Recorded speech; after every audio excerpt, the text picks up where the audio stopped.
Hello guys, welcome to Aksha's vlogs. Today మనం ఈరోజు బీరకాయ పెసరపప్పు కర్రీ చేయబోతున్నాం అనమాట. సో అందుకనే తమ్నైల్లో ఎన్రిచ్డ్ ప్రోటీన్ ఎన్రిచ్డ్ బీరకాయ కర్రీ అనమాట. సో బీరకాయని మనం పెసరపప్పుతో చేస్తున్నాం కాబట్టి it's a very high protein curry అనమాట. సో యాజ్ యూజువల్గా కొంచెం ఆయిల్ వేసుకొని దాంట్లో జీలకర్ర ఆవాలు వేసి చిట్పట్లాడిన తర్వాత కరివేపాకు వేసేసి కరివేపాకు కూడా చిట్పట్లాడిన తర్వాత ఆనియన్స్ వేయాలన్నమాట. నేను ఆయిల్ చాలా లైట్ ఒక్క టేబుల్ స్పూన్ 1.5 టేబుల్ స్పూన్ మాత్రమే వేసాను. సో ఆనియన్ పచ్చిమిర్చి యాడ్ చేసుకొని లైట్గా ఫ్రై అవ్వాలన్నమాట. సో మధ్యలో ఆఫన్గా తిప్పుతూ ఉండాలి, ఎందుకంటే మనం చాలా లైట్ కొంచెం ఆయిల్ వేసాము బికాస్ హెల్దీ కోసం అనమాట. ఎక్కువ ఆయిల్ యూజ్ చేయకూడదు కాబట్టి చాలా తక్కువ ఆయిల్తో హెల్దీగా మనం కర్రీ ప్రిపేర్ చేసుకుంటున్నాం. సో ఆనియన్స్ కూడా ఫ్రై అయిపోయాయి. ఇప్పుడు కొంచెం అల్లం వెల్లుల్లి పేస్ట్ లైట్గా యాడ్ చేసుకోండి, జస్ట్ ఫ్లేవర్ కోసం.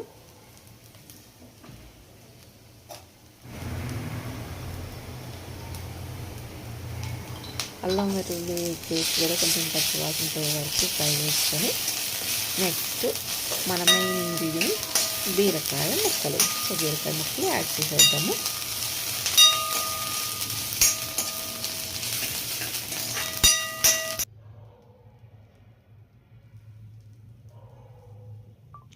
ఇవి నీట్గా పీల్ చేసేసి వాష్ చేసుకొని కడిగి పెట్టుకున్న బీరకాయ ముక్కలు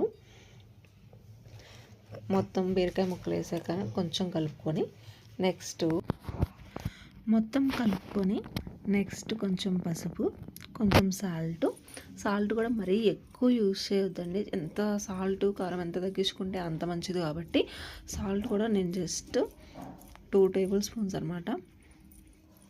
అంటే కరెక్ట్గా మినిమంగా ఉండాలి, మరీ ఎక్కువైతే యూజ్ చేయొద్దు. సో అవి రెండు వేసుకొని కలుపుకున్నాక నెక్స్ట్ ఇంకొక మెయిన్ ఇంగ్రీడియంట్ పెసరపప్పు. ఫ్రెండ్స్, పెసరపప్పుని ఒక 1/2 అవర్ ముందే నానబెట్టాలి. వాష్ చేసుకొని నీట్గా 1/2 అవర్ ముందే నానబెట్టుకోండి. ఎందుకంటే అప్పటికప్పుడు వాష్ చేసి వేస్తే పెసరపప్పు లేట్ అయిపోతుంది, బీరకాయ ఏమో తొందరగా ఉడికిపోతుంది. సో అందుకని 1/2 అవర్ ముందే వాష్ చేసుకొని నానబెట్టుకోండి. సో పెసరపప్పు మొత్తం వేసాక జస్ట్ మొత్తం ఒకసారి మిక్స్ చేసేసి లిడ్తో క్లోజ్ చేసుకుంటున్నాను.